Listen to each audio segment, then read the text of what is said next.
আজকে দেখুন জানলা একটা জানলা 54 লাখ টাকা রিপেয়ারিং, এটা গেছে কোন দিকে? ওই যে এটা পোতা গ্লাস নাই, এটা ভাঙা, এটা গ্লাস নাই, এটা গ্লাস নাই, ওই যে ভিতরে বেড আছে। একদম অনুরোধ ব্যাগটা দেখান, হিন্দুরে আসিয়া মুখিয়া সব এখানে সিট আছে, কোনো কিছু ভিতরে নাই, সব ফসে গেছে। এদিকে উপরে দেখুন লাকড়িটা ফসে গেছে, সিলিং ফসা, ওই যে এটা সিলিং, এটা সব ভাঙা, এই সিলিং গুলা সব ভাঙা, লাকড়িটা ফসা, বাকি দিকে কোনো সিলিং নাই।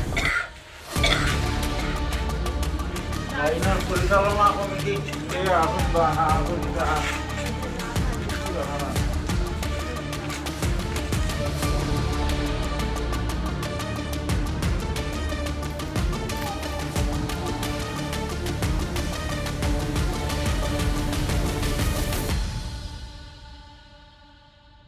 রামকৃষ্ণনগর সমষ্টির মোকামচড়া কলোনি হয়ে জায়গা, এই জায়গাতে আমরা একটা সাব সেন্টার আছে।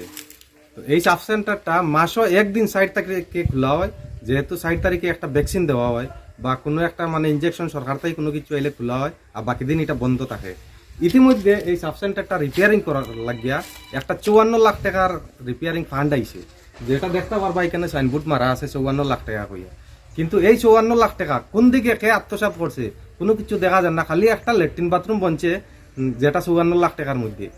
এটা মানে টাকা 1.5 লাখের কাজ। বাকি টাকাটা কোন দিকে গেছে?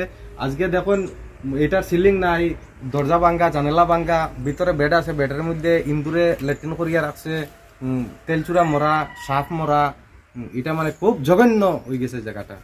তো আমরা এটা আমরা বর্তমান এমএলএ বিজয় মালাকার স্যার এবং আমরা মুখ্যমন্ত্রী হেমন্ত স্যারের কাছে আমরা অনুরোধ জানাই, আর যেহেতু আমরা এরিয়ার মধ্যে একটা সাব সেন্টার কোনো আমরা সুবিধা নাই, হয়তো দুলভছড়া মডেলে যাইতে লাগে, আনলে রামকৃষ্ণনগর যাইতে লাগে, আনাইলে করিমগঞ্জে যাইতে লাগে।